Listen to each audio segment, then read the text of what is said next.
Dia adalah seorang putri kecil yang terabaikan di permukiman kumuh. Di usia yang baru 10 tahun, dia harus melakukan pekerjaan paling berat dan melelahkan di rumah setiap hari. Dia yang kecil seringkali tidak cukup makan dan tidak hangat, dan seringkali harus menerima pukulan dan makian tanpa alasan dari keluarganya. Di rumah ini, satu-satunya yang bisa mentolerirnya hanyalah loteng yang gelap. Hari ini dia membuka matanya, menemukan dirinya berada di sebuah ruangan yang terang. Dalam kepanikan, dia langsung bangkit. Dengan hati dan ketakutan mengamati lingkungan sekitarnya. Padahal dia tidur di loteng kemarin, anak kotor sepertinya, muncul di tempat seperti ini.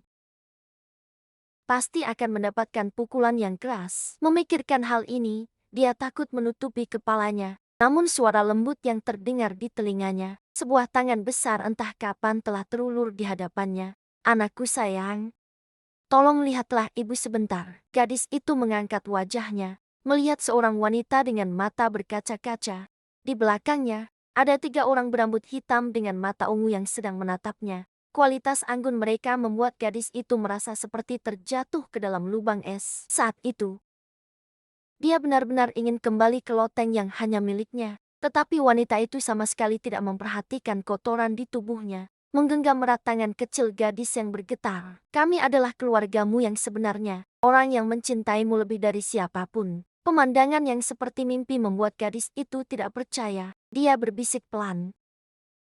Ditepis langsung oleh orang lain yang ada di sana. Ini bukan mimpi. Segera kamu akan bertemu lagi denganku. Meskipun pada awalnya kakak dan adik akan mengganggumu, mungkin juga akan membuatmu sedih. Tapi jika kamu menunggu sebentar, mereka akan mencintaimu lebih dari siapapun. Saat itu, seorang pria masuk ke dalam ruangan. Dia menutup mata gadis itu dan mengangkatnya.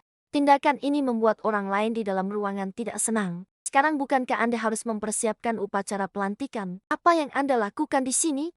Dan jelas sebelumnya sudah disepakati bahwa kemampuannya hanya boleh ditunjukkan di depan keluarga. Tetapi pria itu tetap melangkah tanpa ragu.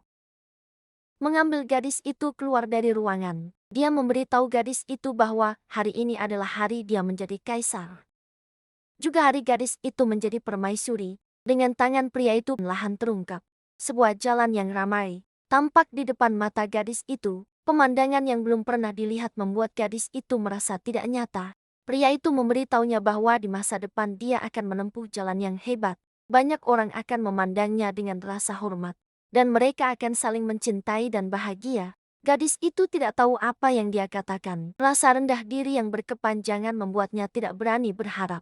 Tiba dia dikelilingi oleh cahaya emas yang berkilauan. Dia berbalik ingin menanyakan siapa sebenarnya pria itu. Orang itu hanya menutup matanya dan berjanji untuk bertemu di masa depan. Detik berikutnya gadis itu kembali ke loteng yang gelap. Meskipun sudah tahu bahwa momen indah itu hanyalah mimpi, tetapi gadis itu tetap meneteskan air mata yang penuh kekecewaan. Dia dengan kuat menghapus air mata, membujuk dirinya untuk tidak lagi membayangkan hal-hal indah yang tidak realistis. Tiba-tiba pintu diketuk dengan kasar. Gadis itu langsung terkejut.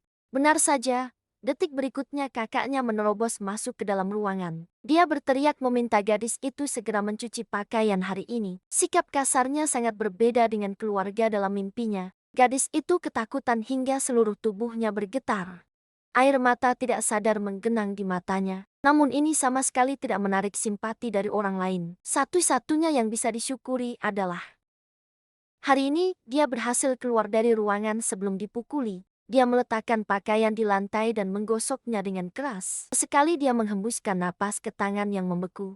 Namun tidak peduli seberapa keras dia berusaha, pakaian yang menumpuk tidak bisa dicuci bersih. Karena keluarga mereka sama sekali tidak memiliki sabun. Gadis itu menggosok pakaian sambil mengingat mimpi barunya. Orang-orang itu mengatakan bahwa merekalah keluarganya. Melihat bayangan di dalam air, gadis itu teringat bahwa keluarga itu memiliki rambut hitam dan mata ungu yang jelas. Tetapi keluarganya sekarang semuanya memiliki rambut putih. Apakah apa yang mereka katakan itu benar? Begitu memikirkan kemungkinan ini, gadis itu merasa hatinya bergetar. Namun, dia segera mengusir pikiran tidak realistis itu. Kemudian mulai mencuci pakaian dengan lebih giat. Setelah selesai, dia masih harus kembali untuk membersihkan dan menyiapkan makanan. Jika tidak, dia pasti akan kembali dipukuli oleh ayah dan ibunya. Saat itu seorang pria mendekati gadis itu. Dia mendekati gadis itu dan menyapanya. Halo, si bisu kecil. Gadis itu tidak memiliki nama, karena tidak pernah berbicara, semua orang memanggilnya si bisu kecil. Melihat gadis itu, memang ada sepasang mata ungu yang cerah. Pria itu berpikir sejenak sebelum mendekat, mengatakan ingin memberitahu gadis itu sesuatu yang menarik. Gadis itu menunjukkan sikap waspada terhadap pria itu. Orang itu adalah Paman Veiga, seorang preman di gang. Sebelum gadis itu sempat berbicara, Veiga sudah berbalik dan mulai berbicara sendiri. Beberapa waktu yang lalu, ayahnya mabuk dan berkata di meja minum bahwa dia pernah membunuh bangsawan. Bangsawan yang dibunuhnya adalah seorang pria dewasa dan kebetulan tidak ada kesatria di sekitarnya. Namun saat itu Veiga hanya menganggapnya sebagai omong kosong. Bagaimanapun, seorang pengemis yang lahir di daerah kumuh, bagaimana mungkin bisa mengalahkan bangsawan yang belajar seni pedang sejak kecil? Sambil berkata, dia memberikan gadis itu sebuah bola kaca biru. Alat ini dapat menguji apakah orang lain memiliki kekuatan sihir, sama seperti gadis itu. Memiliki rambut hitam dan mata ungu bangsawan, hanya keluarga Duplukes Alo yang memiliki ciri tersebut. Keluarga ini telah menjadi keluarga penyihir selama. Oleh karena itu, jika gadis itu memiliki kekuatan sihir, sangat mungkin dia berasal dari keluarga ini. Gadis itu tidak mengerti apa-apa tentang sihir. Dia tidak bisa memahami bagaimana orang bisa menciptakan air dan api dari ketiadaan. Melihat gadis itu tidak bereaksi, Veiga juga merasa cemas. Dia ingin mengajarinya tetapi dia sendiri belum pernah melihat sihir. Tiba-tiba dia teringat sebuah kalimat. Sihir adalah keinginan yang sangat kuat. Dia bertanya kepada gadis itu ingin bola kristal itu berubah menjadi warna apa. Yang gadis itu pikirkan secara naluriah adalah warna ungu yang mewakili keluarga dalam mimpinya. Detik berikutnya, bola kaca di telapak tangannya mengeluarkan cahaya ungu yang Veiga sangat gembira hingga meneteskan air mata. Asalkan mengembalikan anak ini ke keluarga Duklu Chief Alo, dia pasti bisa mendapatkan kekayaan yang besar. Dalam kegembiraannya, dia mencium dahi gadis itu. Bau busuk yang menyengat hampir membuatnya muntah. Dia menyuruh gadis itu untuk mandi dengan baik. Tidak lama lagi dia akan datang mencarinya. Saat akan pergi, dia berhenti sejenak, mengingatkan gadis itu untuk tidak memberitahu keluarganya tentang hal ini. Paman, saya akan membantumu menemukan keluarga yang sebenarnya. Setelah pulang, gadis itu berdiri dengan rendah hati di sudut. Dia juga ingin duduk dengan baik dan makan bersama keluarganya. Tapi ayahnya menganggap tubuhnya yang kotor dan bau menjijikkan, memerintahkannya untuk pergi. Gadis itu tidak berani membantah kata ayahnya. Dalam keadaan dingin dan lapar, dia kembali bersembunyi di loteng. Dia hanya bisa mengintip tawa dan canda keluarganya melalui celah pintu yang kecil. Setelah 2 hari tidak makan, dia sudah sangat lapar hingga perutnya menempel di punggung. Tapi kelaparan selalu lebih baik daripada dipukuli. Entah sudah berapa lama. Di luar sudah tenang. Gadis itu dengan ragu membuka pintu. Dia ingin melihat apakah ayah dan ibunya menyisakan sedikit makanan untuknya. Hasilnya tentu saja sudah bisa ditebak. Gadis yang mengerti langsung membereskan. Paman Veiga menjulurkan tubuhnya dari ambang jendela, menyapa gadis itu. Gadis itu terkejut dan tanpa sadar melepaskan tangannya. Piring jatuh ke tanah. Suara yang nyaring membuat gadis itu terkejut hingga jantungnya berdebar. Dia tidak sempat memperhatikan Paman Veiga di ambang jendela. Matanya sudah penuh dengan air mata karena panik. Untungnya, Veiga tanpa banyak bicara membawanya keluar. Melihat gadis itu tampak kehilangan, dia menghibur gadis itu bahwa dia akan membawanya mencari keluarga yang sebenarnya. Orang-orang di sana memiliki rambut hitam dan kepala ungu seperti dia. Gadis itu terdiam mendengar ini.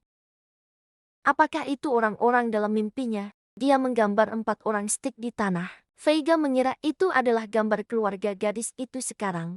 Gadis itu menggelengkan kepala menolak. Kemudian dia menunjuk salah satu dari mereka. Lalu menunjuk Paman Veiga. Mengelilingi 3 orang stik yang tersisa. Menunjuk rambutnya sendiri. Veiga sama sekali tidak mengerti apa yang ingin disampaikan gadis itu. Apakah karena dia datang terlambat sehingga gadis itu ingin memukul kepalanya? Setelah memastikan 3 kali, Veiga baru menyadari, orang stik yang terpisah itu mewakili Duchess. Dia memiliki rambut coklat seperti Veiga, sedangkan 3 lainnya melambangkan Duke dan saudara kembar. Mereka memiliki rambut hitam dan mata ungu seperti gadis itu. Setelah mendapatkan kepastian dari Paman Veiga, hati gadis itu tidak sadar mulai berdebar. Kemudian Veiga membawa gadis itu ke ibu kota kerajaan. Ini adalah pertama kalinya gadis itu meninggalkan kawasan kumuh.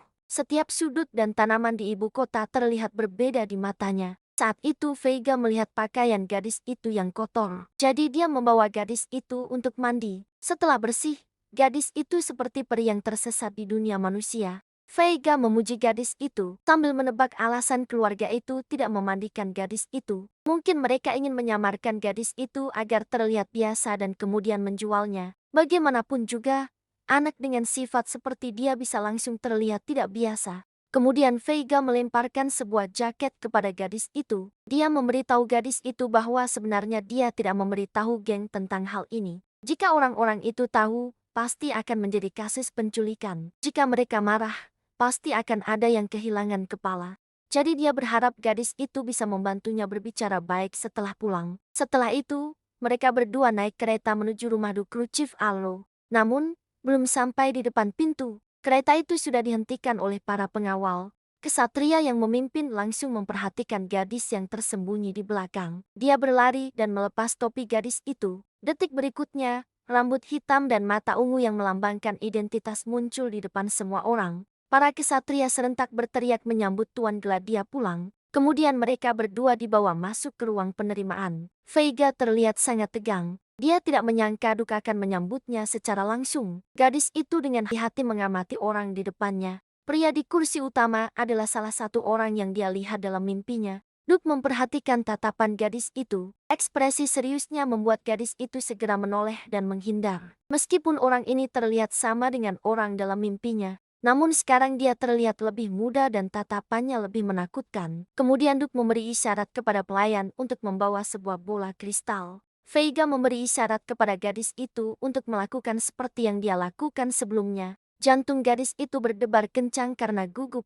Dia menganggap keberhasilan kali itu hanya kebetulan. Seiring waktu berlalu sedikit demi sedikit, bola kristal itu tidak menunjukkan perubahan sedikit pun. Ketika Duk akan menganggap ini sebagai sebuah lelucon, kedatangan Nyonya Duk mengubah akhir cerita. Ketika gadis itu melihat siapa yang datang, dia kembali mengingat mimpinya.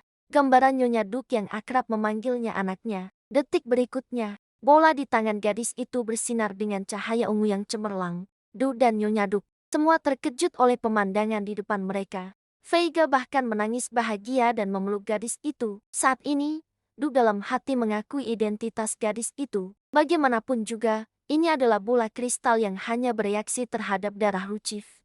Allo, kemudian Nyonya Duk membawa gadis itu keluar dari ruangan. Setelah gadis itu pergi, Duk mengganti ekspresinya menjadi dingin. Dia memerintahkan Veiga untuk mulai sekarang menceritakan semua kejadian tanpa menyisakan satu kata pun kebohongan. Di sisi lain, Nyonya Duk menggandeng Gladia berjalan di koridor. Dia bertanya kepada gadis itu tahun ini berapa usianya. Jika dihitung seharusnya sudah 10 tahun. Tapi gadis itu terlihat jauh lebih kecil dibandingkan anak-anak normal berusia 10 tahun. Mengingat saat orang tuanya bertengkar karena dirinya, mereka pernah mengatakan sudah bosan selama 10 tahun. Gadis itu masih yakin bahwa dia berusia 10 tahun. Benar, tetapi Nyonya Duk tetap merasa aneh. Karena bukan hanya mantan Duk yang sangat tinggi, bahkan Nyonya Duk yang sudah meninggal juga tidak pendek. Gadis itu miringkan kepalanya menunjukkan kebingungan. Apa hubungannya tinggi badan mereka dengan dirinya? Nyonya Duk melihat kebingungannya, dengan lembut mengelus kepala Gladia, menjelaskan bahwa mantan Duk adalah ayahnya, dan Duk sekarang adalah pamannya. Gadis itu jadi bingung. Nyonya Duk dalam mimpinya jelas mengatakan, dia adalah ibunya. Kemudian Nyonya Duk bertanya apakah gadis itu ingin makan. Gadis itu mengangkat kepala dengan penuh harapan tetapi tidak berkata apa-apa. Mengira gadis itu tidak lapar. Kemudian Nyonya Duk bertanya namanya. Dalam ingatannya keluarganya tidak pernah memanggil namanya. Satu-satunya yang bersikap ramah padanya, Paman Veiga, justru memanggilnya bisu. Gadis itu menundukkan kepala dengan kecewa. Nyonya Duk melihatnya dan menghibur bahwa jika tidak ingin berbicara tidak perlu dipaksakan. Gadis itu terus menggelengkan kepala menandakan tidak. Sampai Nyonya Duk dengan hati-hati bertanya apakah dia tidak memiliki nama. Barulah gadis itu mengangguk pelan. Mendapatkan jawaban, Nyonya Duk tidak bisa mempercayainya. Dia berjongkok dan bertanya, mengapa dia tidak pernah mendengar suara gadis itu. Saat itu Duk sangat terganggu oleh Veiga. karena orang ini sudah berbicara lama tetapi tidak menyentuh inti masalah. Detik berikutnya Duke berlari kembali ke ruangan dan bertanya mengapa Gladia tidak pernah berbicara. Di bawah tatapan serius Duke yang mengancam, Veiga mulai menceritakan latar belakang gadis itu. Sebenarnya pada awalnya gadis itu bisa berbicara, tetapi karena keluarganya telah melakukan penyiksaan padanya dalam waktu yang lama. Sejak suatu saat dia tidak pernah berbicara lagi. Sementara itu Gladia sedang menunggu di ruangan lain. Dia merasa sangat bingung tidak tahu harus berbuat apa. Duduk canggung di kursi sambil menatap jauh. Saat itu pelayan masuk dengan mengetuk pintu. Dia memperkenalkan diri sambil menyeduhkan teh untuk Gladia. Ketika menyadari gadis itu sedang memperhatikannya, pelayan tersenyum dan mengatakan kepada gadis itu untuk tidak khawatir. Di rumah ini jika tidak mau, tidak ada yang bisa menyentuhmu. Sebenarnya dia sudah tahu tentang gadis itu sejak pertama kali melihatnya. Bagaimanapun juga, dia masih ingat jelas bagaimana penampilan Gladia saat baru lahir. Kemudian dia memberitahu gadis itu tentang kejadian yang terjadi di rumah seminggu yang lalu. Saat itu, ada seorang wanita yang mengenakan topeng datang ke sini. Dia memberikan sebuah tas kepada penjaga. Meskipun orang itu terlihat mencurigakan, tetapi tidak merasakan bahaya sama sekali, bahkan merasa agak akrab. Di dalam tas itu ada dua barang. Sebuah catatan yang mengatakan bahwa seminggu kemudian akan ada seorang pria yang datang dengan Gladia yang hilang. Dan yang lainnya adalah kalung yang dibawa oleh Duke sebelumnya. Dia adalah anak yang dipilih oleh Tuhan. Sejak lahir sudah memiliki kemampuan untuk melihat masa depan. Bahkan bisa bertukar waktu dengan dirinya 10 tahun ke depan. Di masa depan, dia adalah kesatria sihir yang dihormati. Namun kini, dia telah disiksa dan dianiaya selama 10 tahun. Setiap hari dipaksa melakukan pekerjaan rumah yang paling berat dan melelahkan, dan sering kali harus menahan pukulan dan makian dari keluarganya tanpa alasan. Hingga 10 tahun kemudian, dalam sebuah mimpi, Gladia akhirnya bertemu dengan keluarganya yang sebenarnya. Namun, setelah mengalami penyiksaan, dia sama sekali tidak berani berharap pada keindahan dalam mimpinya. Untungnya, Veiga yang nakal menemukan identitas gadis itu, dengan baik hati mengantarkan Gladia ke rumah Duke Lucifaro di ibu kota. Gadis itu mengetahui kebenaran tentang dirinya yang ditinggalkan dari mulut butler. Hari itu, Duke pergi keluar bersama Gladia yang masih dalam gendongan dan tidak kunjung kembali. Jadi butler memanggil para pengawal untuk mencarinya. Ketika mereka menemukannya, Duke sudah tidak bernyawa, dan Gladia juga menghilang tanpa jejak. Butler sangat menyesal karena tidak bisa melindungi Duke dengan baik. Dia pergi untuk membantu Little dia menyiapkan makanan. Tidak lama kemudian, hidangan penutup yang indah mulai disajikan. Little dia terlihat sangat bersemangat. Ini adalah pertama kalinya dia melihat makanan yang begitu cantik. Butler menyadari bahwa meskipun gadis itu mengeluarkan air liur, dia tidak segera mengambilnya. Dia tersenyum dan menyuruh Gladia untuk tidak memperhatikan tatapan orang lain. Little dia mengambil makanan penutup dan langsung memakannya. Tidak lama kemudian, makanan di meja sudah habis. Melihat makanan yang sangat disukainya, Butler bercanda bertanya apakah Little dia tidak makan. Gadis itu berhenti sejenak mendengar itu. Dia memberi isyarat dua dengan tangannya kepada Butler. Apakah mungkin Nona sudah lapar selama 2 kali makan? Little dia tidak menjawab. Saat itu Butler baru menyadari, dia ternyata sudah lapar selama 2 hari penuh. Sekejap, rasa bersalah Butler terhadap Duke muncul di benaknya. Saat itulah, sekumpulan saudara kembar masuk dengan tiba-tiba. Melihat rambut hitam dan mata ungu Gladia, mereka menganggap ini adalah anak dari si kecil. Pasti ayahnya berselingkuh, jadi dia menyembunyikannya dari mereka. Little dia merasa sedikit bingung. Dua anak kecil yang marah ini pasti adalah kakak laki-laki dan perempuan dalam mimpinya. Melihat kakak perempuannya, Diana, semakin berbicara berlebihan. Butler dengan tegas menghentikannya, tidak mengetahui urusan orang lain. Mengatakan sembarangan itu tidak benar. Diana merasa sedikit tertekan karena dimarahi. Dia melihat ayah dan ibunya sangat marah. Jadi dia merasa kedua orang itu pasti sedang bertengkar. Di matanya, semua ini adalah kesalahan Gladia. Semua ini karena dirinya sendiri sehingga dimarahi oleh Butler. Dawson juga menyatakan ingin mengusir Little dia. Setelah itu Butler melaporkan kejadian tersebut kepada Duke. Duke tidak memberikan reaksi apapun. Hanya menanyakan bagaimana keadaan anak itu sekarang. Panggilan ini membuat Butler menyadari kehati-hatian Duke. Begitu namanya Gladia disebut dari mulutnya, Itu berarti Gladia secara resmi menjadi pelayan di keluarga Duplukes Alo. Kemudian Butler menyatakan, Gladia selain memiliki beberapa masalah mental, aspek kepribadian lainnya sangat mirip dengan Duke sebelumnya. Memberikan sebuah dokumen kepada Butler.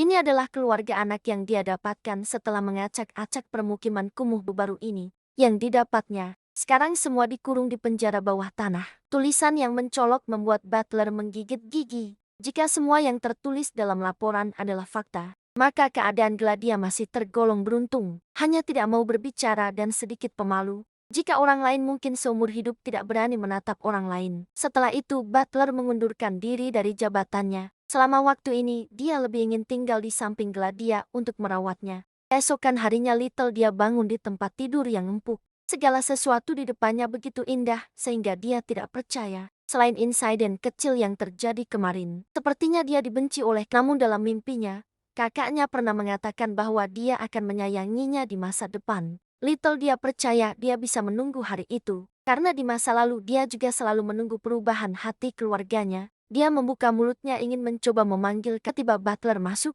mengganggu penjelasannya yang penuh senyuman. Harus mengajarkan Nona Gladia untuk mencuci muka. Atas isyaratnya, para pelayan menyiapkan air untuk mencuci muka. Little dia tidak sabar memasukkan tangannya ke dalamnya. Airnya pas, sangat berbeda dengan air sungai yang dingin. Kemudian kepala pelayan memberinya sebatang sabun. Gadis itu tidak percaya sabun bisa dibuat begitu indah. Dalam pemikirannya, sabun itu berwarna hitam. Tidak peduli seberapa banyak mencuci, selalu ada bau asam dan busuk yang tersisa. Jadi gadis itu sangat menyukai sabun ini. Tanpa sadar menggosoknya hingga menghasilkan banyak busa. Kepala pelayan sangat senang Nona menyukai barang yang disiapkannya. Dia mengingatkan bahwa masih banyak yang harus dipelajari setelah ini. Adik perempuan yang hilang selama 10 tahun kembali ke rumah untuk pertama kalinya, namun kakaknya menganggapnya sebagai musuh dan menyuruhnya pergi. Hanya karena Little dia memiliki rambut hitam yang sama dengan ayah mereka. Mata ungu mereka menganggap adik yang belum pernah mereka temui sebagai anak dari selingkuhan. Untungnya Butler sangat peduli pada gadis itu, karena Little dia tidak suka berbicara. Dia memberikan beberapa kuas dan kertas agar dia bisa berkomunikasi dengan bantuan kepala pelayan dan Butler. Little dia demi sedikit menyesuaikan diri dengan kehidupan di kediaman Duke. Hari ini Butler memberitahunya bahwa Nyonya Duke akan membawanya ke kuil. Saat di permukiman kumuh, dia pernah mendengar orang lain membicarakannya. Meskipun tidak ada yang benar-benar pernah melihat kuil, namun dalam imajinasinya, itu adalah bangunan suci yang akan didatangi oleh para malaikat. Begitu memikirkan bahwa dia akan pergi ke tempat seperti itu. Wajah Little dia tidak bisa menyembunyikan kegembiraannya, dan juga Nyonya Duke yang paling disukainya akan menemaninya.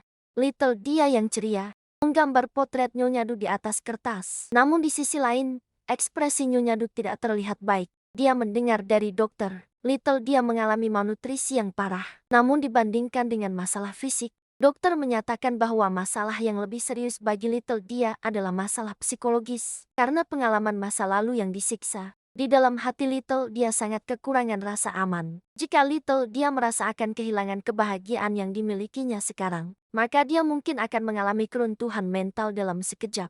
Jadi harus dipastikan bahwa Little dia mendapatkan perhatian baik secara fisik maupun mental. Sekilas, Nyonya Duke sudah mengganti pakaian Little dia. Meskipun ini adalah pakaian yang ditinggalkan oleh Diana, namun Little dia yang pertama kali mengenakan gaun yang begitu indah, masih senang berlama-lama di depan cermin. Nyonya Duke menggandeng Little dia, naik kereta menuju kuil. Setelah naik, Little dia duduk dekat dengan Nyonya Duke. Tingkahnya yang manja dan lucu membuat Nyonya Duke tidak bisa menahan tawa. Kemudian dia menjelaskan kepada Little dia tentang alasan pergi ke kuil. Di kekaisaran ada 2 keluarga yang mengalirkan kekuatan dewa. Mereka adalah raja pertama kekaisaran dan penyihir besar yang mengubah sistem sihir. Setelah mereka menikah, mereka memiliki 2 anak. Anak pertama menjadi pewaris kerajaan, sedangkan anak kedua menjadi kepala keluarga Lucas Alo.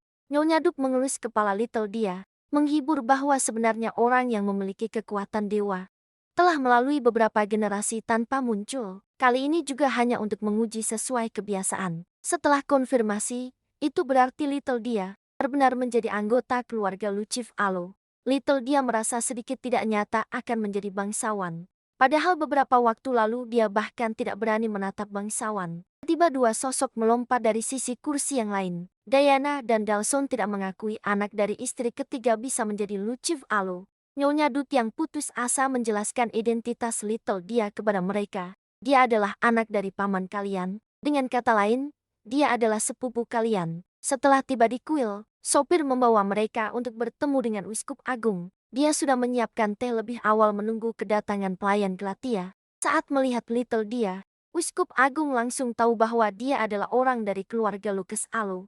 Kemudian Nyonya Duk bertanya tentang 10 tahun yang lalu. Duk sebelumnya juga pernah membawa Little dia ke kuil. Saat itu kemampuannya seharusnya sudah terkonfirmasi. Namun, Uskup Agung tidak mengetahui hasilnya saat itu. Ternyata 10 tahun yang lalu kemampuan Little dia dikonfirmasi oleh Paus. Karena Paus perlu menjaga netralitas di kerajaan dan keluarga Luciv Alo.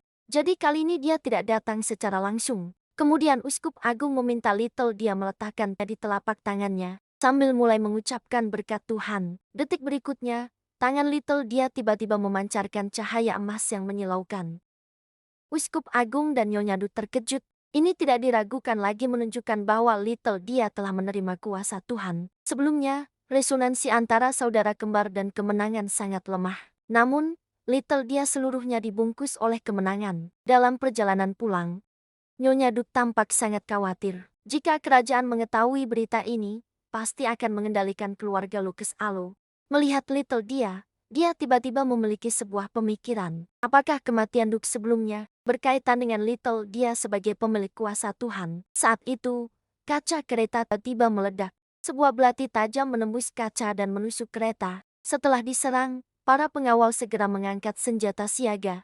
Nyonya Duk juga segera melindungi kedua anak itu dalam pelukannya. Dia berteriak meminta Little dia juga datang. Namun, Little dia seolah tidak mendengar. Dia terengah-engah dan pikirannya berada di tepi kehancuran. Ketika nyawa terancam, kenangan penyiksaan di masa lalu berputar seperti lampu sorot di depan matanya. Kini, di mata Little dia hanya ada ketakutan. Detik berikutnya, sebuah pelukan hangat membangunkannya. Nyonya Duk sambil membimbingnya untuk memperlambat napas, sambil menghiburnya bahwa kesatria akan melindungi keselamatannya. Belum sempat dia selesai berbicara, kesatria meminta mereka segera mundur. Di kejauhan, sebuah api sihir sudah menyerang.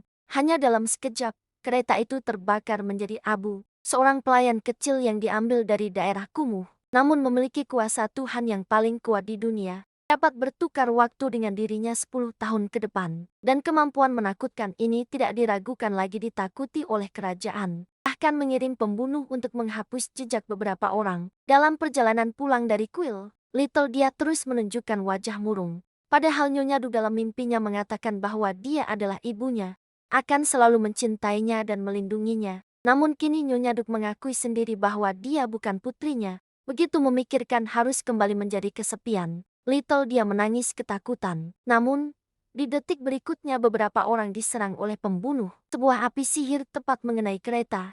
Untungnya, atas peringatan kesatria, Nyonya Duk dan ketiga anaknya berhasil melarikan diri tepat waktu. Namun tidak memberi mereka waktu untuk bernapas. Dari dalam hutan, banyak pembunuh muncul dan bertarung dengan para kesatria.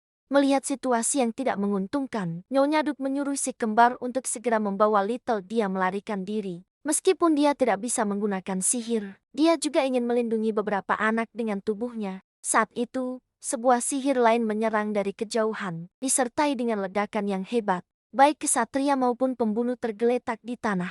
Nyonya Duk juga terkena dampak ledakan dan terluka. Dia dengan susah payah mengangkat tubuhnya untuk memastikan keselamatan anak-anak. Namun pemandangan di depannya membuat hatinya tertekan. Seorang penyihir perlahan mendekati Little dia yang tidak jauh. Little dia yang ketakutan merangkak perlahan menuju Nyonya Duk. Saat itu, Nyonya Duk karena terluka, pandangannya semakin kabur. Kedua si kembar berdiri di depan Nyonya Duk ingin melindungi ibu mereka. Namun pembunuh tidak menganggap mereka serius. Hanya menanyakan apakah dia di tanah adalah pengguna serba bisa.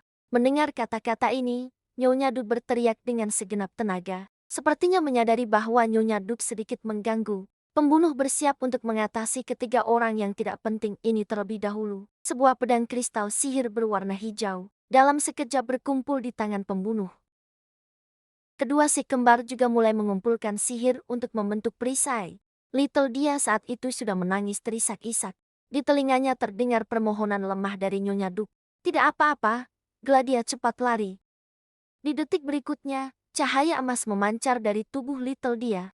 Little Dia yang sebelumnya telah menghilang, digantikan oleh seorang gadis berambut hitam dengan mata ungu. Sementara itu, Little Dia terbangun di tempat lain. Diana dengan semangat bersiap meminta Gladia untuk menyampaikan pesan kepada Little Dia yang dulu. Namun, baru saja membuka pintu, dia melihat Little Dia terbaring di sofa. Dia langsung terkejut, ternyata semua orang salah perhitungan. Little Dia menggunakan kekuatan serba bisa untuk pertama kalinya. Oleh karena itu, tumpukan surat permohonan maafnya menjadi sia-sia.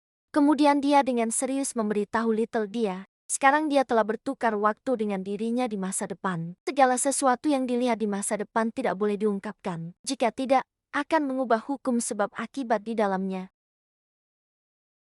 yang tidak dapat ditanggung oleh tubuhnya saat ini. Little Dia baru menyadari bahwa ini adalah masa depan 10 tahun kemudian. Nyonya Duk dan pengurus yang ada di masa depan mendengar kabar dan segera bergegas datang. Dia dengan bersemangat memeluk Little Dia dan meminta maaf. Saat itu, ibu tidak memahami perasaan Little Dia. Sekarang ibu memiliki banyak sekali hal yang ingin disampaikan padamu. Dia dengan lembut mengangkat wajah kecil Little Dia yang kotor. Namamu adalah Gladia, adalah putri kecil yang paling dicintai ibu di dunia ini. Di sisi lain, Gladia dengan percaya diri bersiap untuk menyelesaikan situasi. Meskipun pembunuh tidak tahu siapa orang yang tiba-tiba muncul ini, namun untuk berjaga-jaga, dia tetap mengarahkan sihirnya ke Gladia. Gladia dengan tenang mulai melafalkan. Sihir yang mengesankan tiba-tiba menghilang saat mendekati Gladia. Akhirnya berubah menjadi kelopak bunga yang berterbangan di udara. Kemudian dia mengangkat tangan lagi untuk melancarkan sihir lainnya. Pembunuh dari jauh tiba-tiba mengeluarkan teriakan menyedihkan. Matanya terhalang oleh kekuatan yang tidak diketahui. Dengan marah, dia mencabut pedang untuk membunuh Gladia. Gladia dengan mudah menghindari setiap serangannya, dengan tepat menangkap informasi yang terukir di gelang lawan. Setelah mengetahui identitas pembunuh, Gladia tanpa ampun melayangkan pedang. Serangan ini tampaknya hanya melukai punggung tangannya. Namun sebenarnya telah memutuskan saluran sihir yang mengalir di seluruh tubuhnya. Tak lama kemudian, pembunuh ditangkap dengan mudah oleh bala bantuan dari kediaman Duk. Gladia mengarahkan pandangannya ke kakak laki-lakinya yang masih muda. Sang kakak perempuan memeluk keduanya, memberi semangat bahwa mereka semua hebat.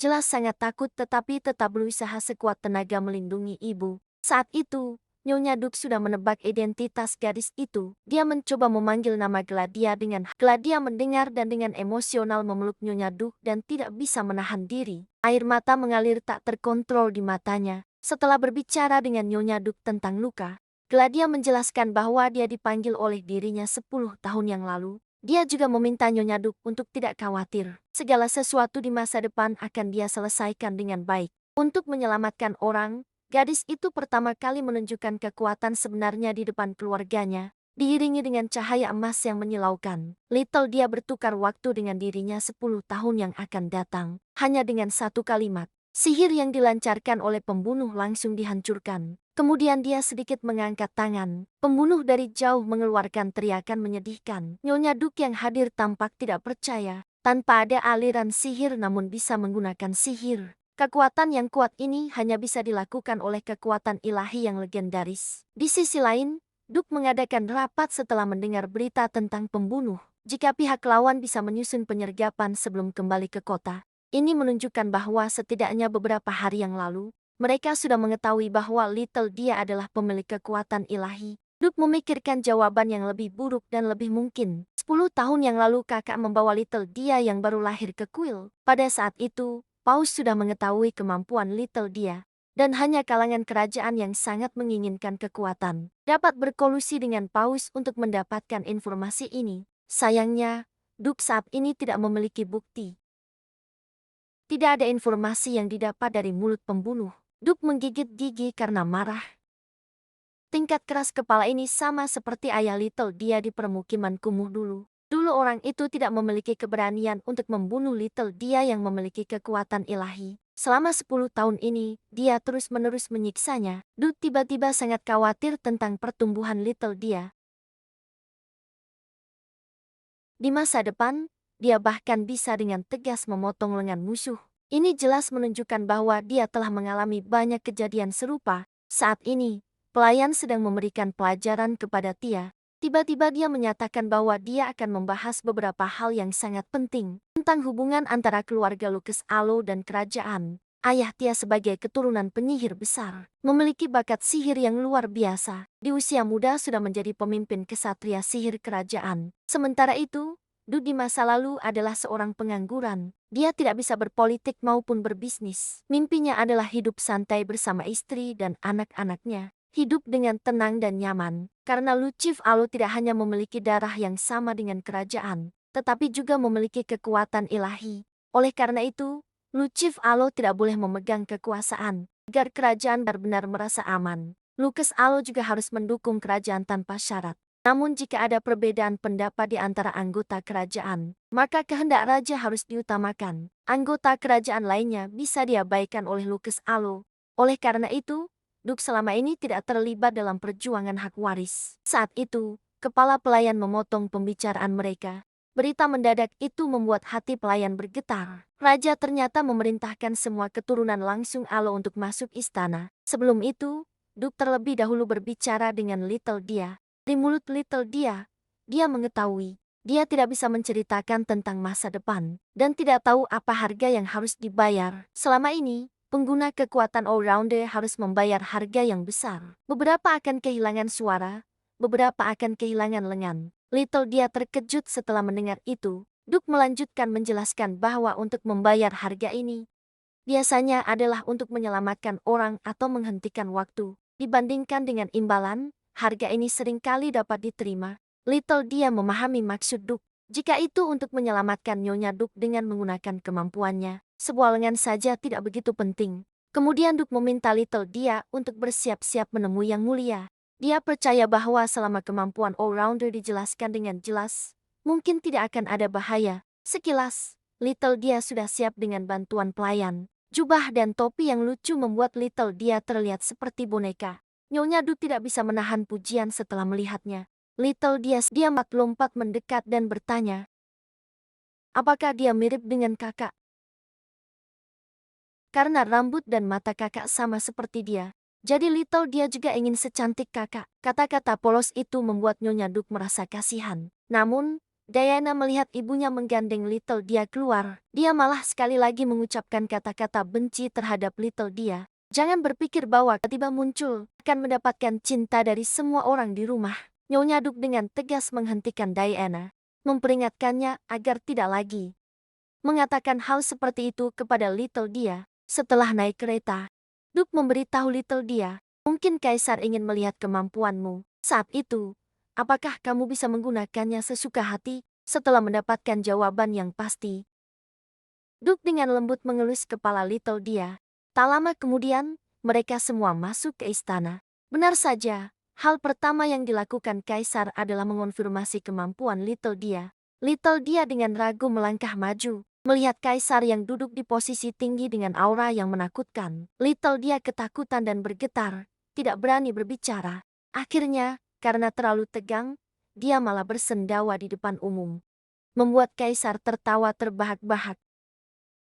Duke segera berdiri untuk meredakan suasana. Karena serangan pembunuh baru ini, pelayan kecil masih sedikit tidak stabil. Little Dia sangat merasa tertekan. Padahal dia baru saja mengatakan bahwa dia bisa melakukannya. Jika dirinya 10 tahun ke depan datang ke sini, mungkin akan menjadi berbeda. Dia ingin melindungi keluarganya dengan kekuatannya sendiri. Detik berikutnya, Little Dia memancarkan cahaya emas di depan semua orang. Gladia yang mengenakan pakaian kesatria memberi hormat kepada Yang Mulia, pelayan dari keluarga Alro yang terhormat. Gladia melaporkan kepada Yang Mulia. Semua orang tidak percaya. Sebagai pemilik kekuatan all-rounder, Gladia ternyata adalah orang dekat Yang Mulia. Mendengar berita ini, anggota kerajaan mulai bergejolak. Pangeran besar, pihak lain ingin menjadikan Gladia sebagai lawan politik mereka. Beberapa waktu lalu, Little Dia memanggil dirinya 10 tahun ke depan di istana. Mendengar perkenalan diri Gladia, Kaisar tertawa. Pakaian yang dia kenakan berasal dari kesatria kerajaan Kaisar. Karena pemilik kekuatan all-rounder di masa depan setia padanya, Kaisar perlahan-lahan melepaskan kewaspadaannya terhadap keluarga Aurulucus. Kemudian dia bertanya tentang kekuatan all-rounder yang dimiliki Gladia. Berbeda dengan semua pemilik kekuatan dewa di masa lalu, kekuatan all-rounder Gladia tidak memerlukan biaya. Selama dia bertekad untuk melindungi orang yang dia cintai, kekuatan itu bisa memungkinkannya bertukar waktu dengan dirinya di masa depan. Namun dia tidak bisa menceritakan informasi apapun tentang masa depan. Jika tidak, masa lalu akan mengalami distorsi, dan biayanya adalah rasa sakit fisik. Mendengar hal ini, Kaisar merasa sedikit bingung. Sekarang Gladia mengatakan bahwa dia adalah kesatria kerajaan. Bukankah itu sama dengan membocorkan informasi masa depan? Mengenai hal ini, Gladia menjelaskan, meskipun ini memang sesuatu yang akan terjadi di masa depan, tapi mengatakannya tidak akan mengubah masa depan. Artinya, bagaimanapun juga, Gladia di masa depan pasti akan setia kepada Kaisar. Orang-orang di sekitar tidak bisa menahan diri untuk mulai berbisik. Saat itu Gladia tiba-tiba memberitahu Kaisar. Dia baru saja memenangkan permainan catur melawan Yang Mulia sebelum dipanggil. Semoga Anda bisa menyimpan senjata rahasia yang hanya milik Anda di masa depan. Setelah kata-kata ini, Ratu terkejut.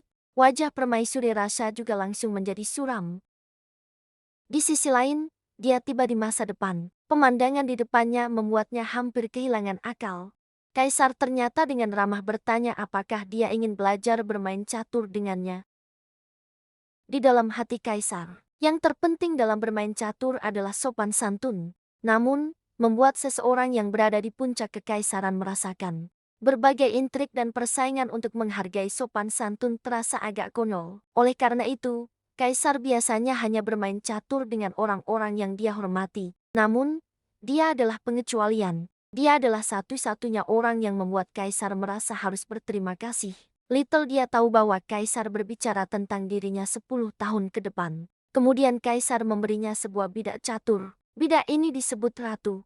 Dia bisa bergerak ke arah manapun yang dia inginkan. Oleh karena itu, dia adalah bidak terkuat di papan catur. Sementara itu, dia juga adalah bidak yang paling harus diperhatikan dan paling penting. Meskipun sekarang kamu tidak memiliki apa-apa selain keluarga, tapi dalam waktu dekat kamu akan menjalani jalan yang ingin kamu tempuh.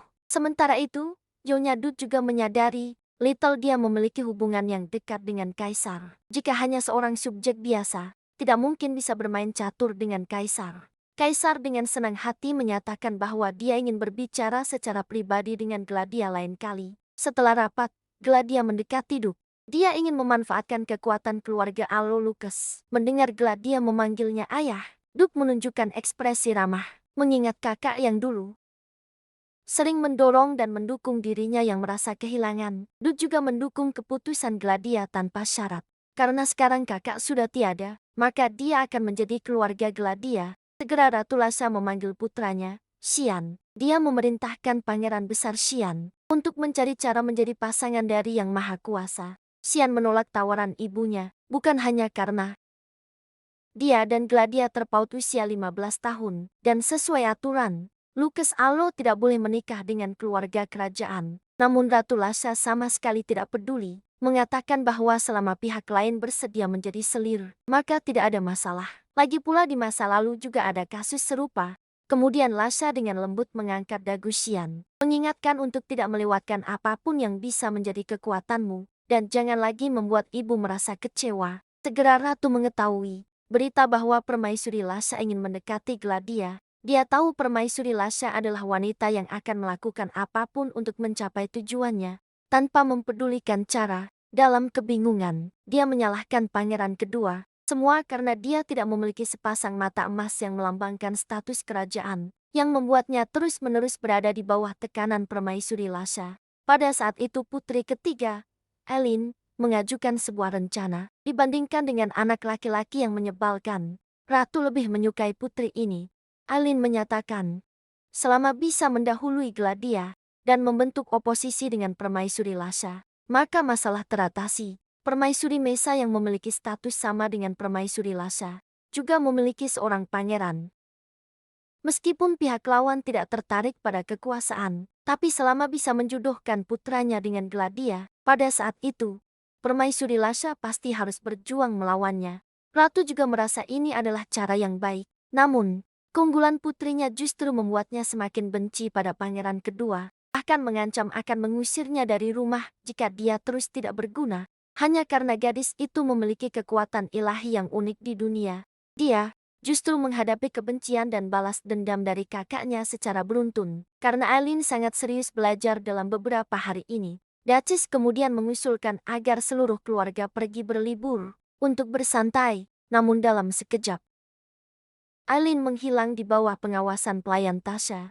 Hilang tanpa jejak. Ternyata shal Aileen terbang ke atas permukaan es karena angin. Meskipun sangat berbahaya, dia ingin mencoba mengambilnya kembali. Karena shal ini adalah hadiah dari ibunya. Juga merupakan pengakuan ibunya atas usaha belajarnya selama ini. Pada saat itu, Tasha melihat Aileen di atas permukaan es. Dia berteriak agar Aileen tetap di tempat dan tidak bergerak.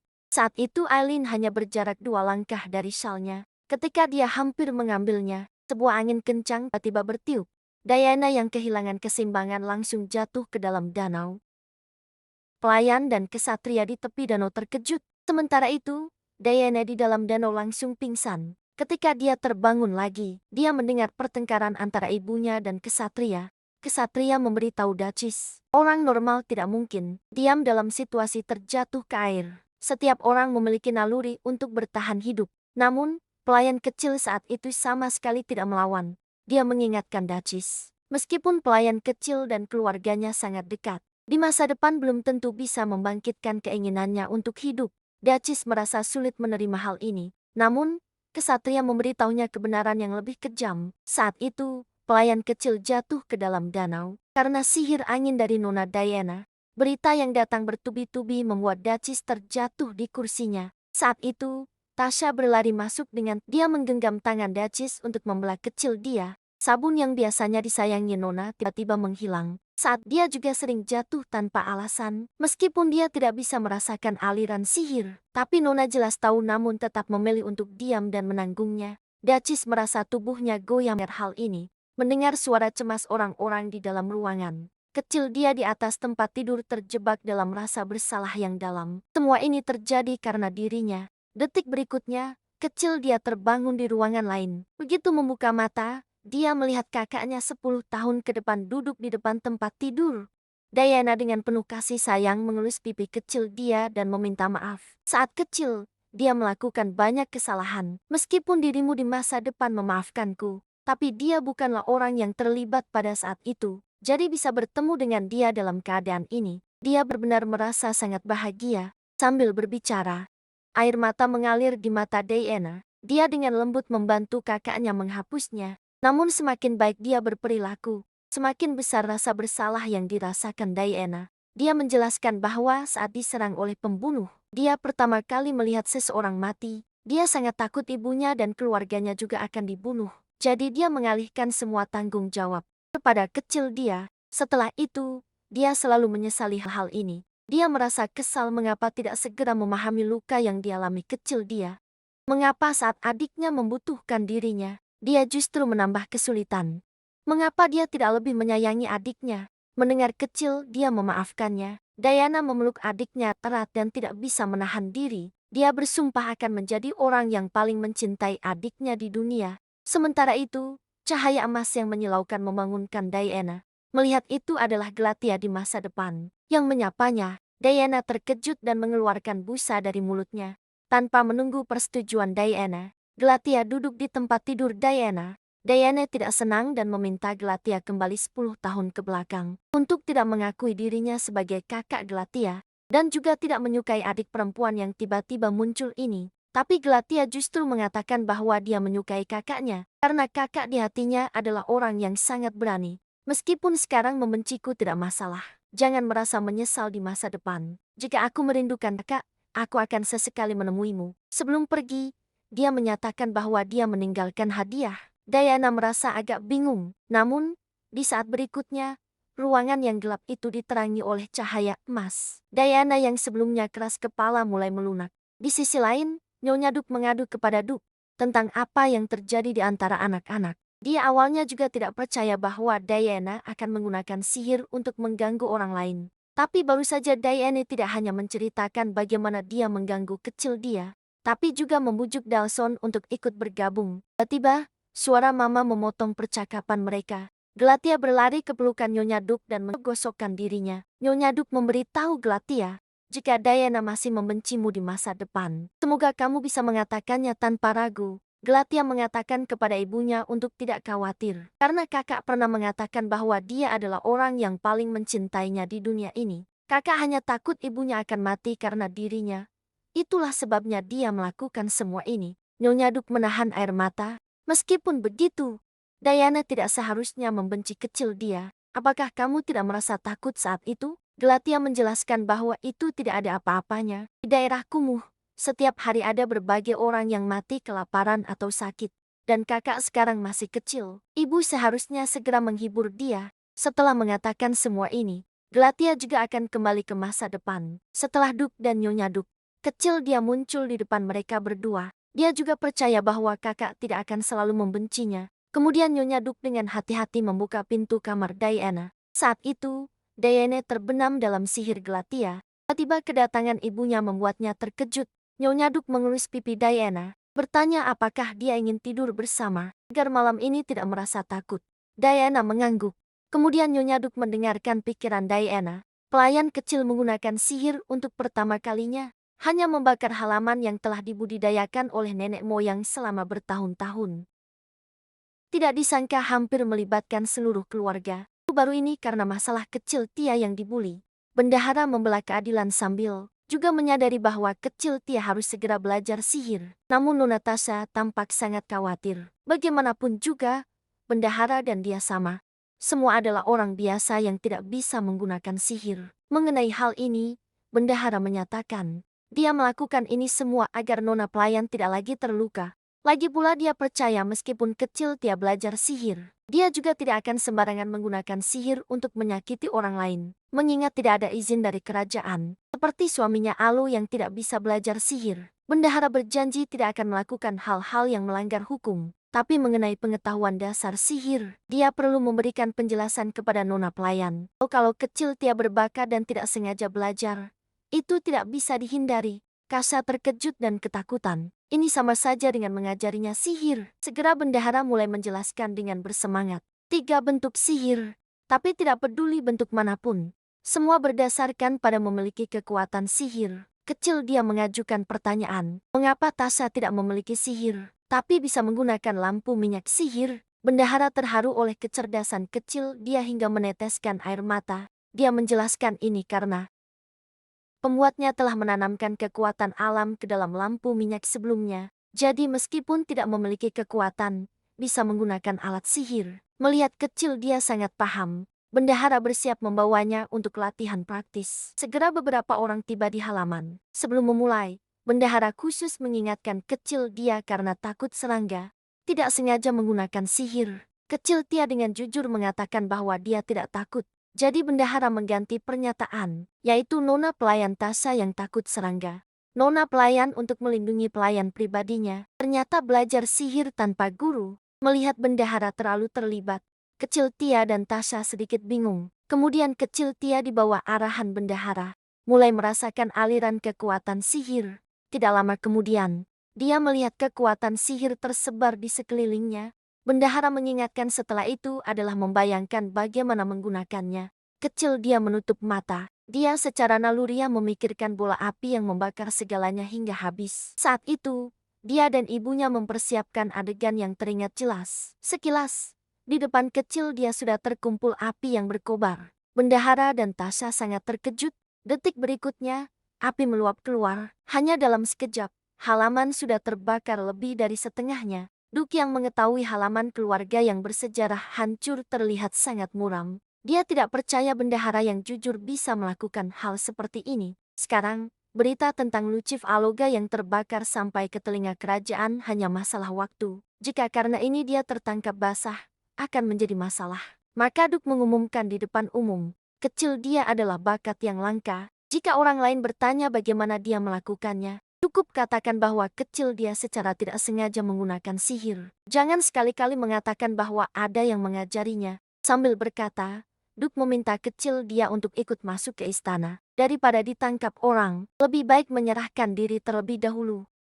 Saat itu, Kecil dia dengan ragu mengungkapkan pikirannya. Dia ingin lebih kuat dari penyihir itu, sehingga lain kali dia bisa melindungi ibunya sendiri. Duke dengan lembut menjelaskan bahwa ibunya adalah orang yang dia lindungi. Meskipun itu adalah dirimu dari 10 tahun yang lalu, kecil dia tanpa ragu mengucapkan, kalau begitu, saya harus lebih hebat dari diri saya yang 10 tahun kemudian.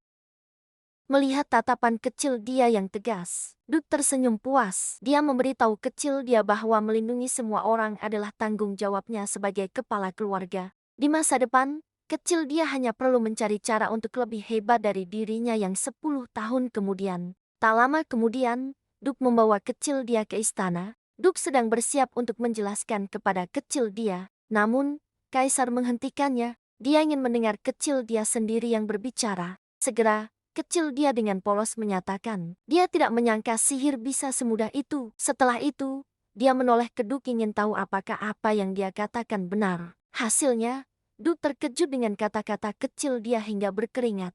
Kaisar juga tidak percaya. Sihir bisa digunakan dengan begitu mudah. Dia bertanya kepada kecil dia apakah ada yang mengajarinya. Kecil dia dengan gugup mengatakan tidak ada. Dia hampir mengatakan bahwa Tasha yang takut serangga adalah alasan yang konyol. Untungnya, Ratu tidak bisa menahan diri lebih dulu. Dia menunjukkan bahwa kecil dia tidak pernah belajar sihir, dan bisa menggunakannya dengan sembarangan adalah fakta yang terlalu konyol. Bagaimanapun, bahkan penyihir besar Lucas Aloga juga memiliki guru. Dia curiga bahwa Galatia dari 10 tahun yang lalu diam-diam menggunakan sihir. Kecil dia terdiam tidak tahu bagaimana menjelaskan. Saat itu, Permaisuri Lasha menentang Ratu. Dia tidak merasa bahwa pelayan istana di masa depan memiliki alasan untuk membakar halaman rumahnya. Kemudian, dua musuh bebuyutan itu mulai saling menyerang di depan umum. Ratu bersikeras bahwa ada yang diam-diam mengajarkan sihir kepada kecil dia. Sementara Permaisuri Lasha mengejek Ratu karena terlalu keras pada orang muda. Mengetahui bahwa di masa depan Galatia akan setia kepada Kaisar, dan masih menyulitkannya. Melihat emosi Ratu hampir tidak terkendali, Kaisar dengan tepat menghentikan kekacauan antara keduanya. Saat dia bersiap untuk mengakhiri masalah ini, seorang menteri mengusulkan sebuah cara. Cukup biarkan pelayan kecil menggunakan sihir di depan umum. Dengan begitu, kita bisa tahu apakah dugaan Ratu benar, atau apakah pelayan kecil benar-benar bisa menggunakan sihir. Jika pelayan kecil berbohong, maka perlu mempertimbangkan hukuman untuk lu. Permaisuri Lasha dari keluarga Kas Alora setuju, namun Ratu tetap bersikeras untuk menyelidiki apakah ada guru. Kaisar sedikit kecewa menjelaskan, dia menunda pendidikan sihir bukan untuk memastikan masalah mental pelayan kecil, tetapi berharap memberinya waktu untuk sembuh. Sihir memang berbahaya, itu sudah seharusnya. Tujuan mengajarinya sihir adalah untuk melakukan penyesuaian yang tepat. Mendengar ini, Ratu dengan enggan meminta maaf. Gadis itu memiliki kekuatan ilahi yang terkuat di dunia. Namun karena itu, dia mengalami kesulitan ditubi dari Ratu. Dia tidak percaya seorang anak berusia 10 tahun bisa belajar sihir tanpa guru. Bagaimanapun, bahkan penyihir besar pun memiliki guru. Dia bahkan curiga bahwa pelayan kecil menggunakan kekuatan ilahi, memanggil dirinya sendiri dari 10 tahun yang lalu, dan dugaan Ratu yang tidak berdasar menyebabkan ketidakpuasan Kaisar. Dia menjelaskan bahwa dia tidak pernah menentang pelayan belajar sihir, hanya khawatir pemahamannya tentang sihir yang dangkal akan menyebabkan cedera pada orang lain. Setelah itu, untuk memverifikasi apakah kecil dia bisa menggunakan sihir, Kaisar mengumpulkan kesatria sihir terdekat untuk membantu konfirmasi. Seorang kesatria bernama Cena melangkah keluar dari barisan. Dia mengajarkan kecil dia sebuah sihir yang tidak memiliki sifat menyerang. Kecil dia menutup mata merasakan aliran kekuatan sihir. Detik berikutnya, istana dikelilingi oleh ribuan bintang berkilauan. Ratu langsung tertegun, sementara Cena tersenyum mengucapkan selamat kepada kecil dia.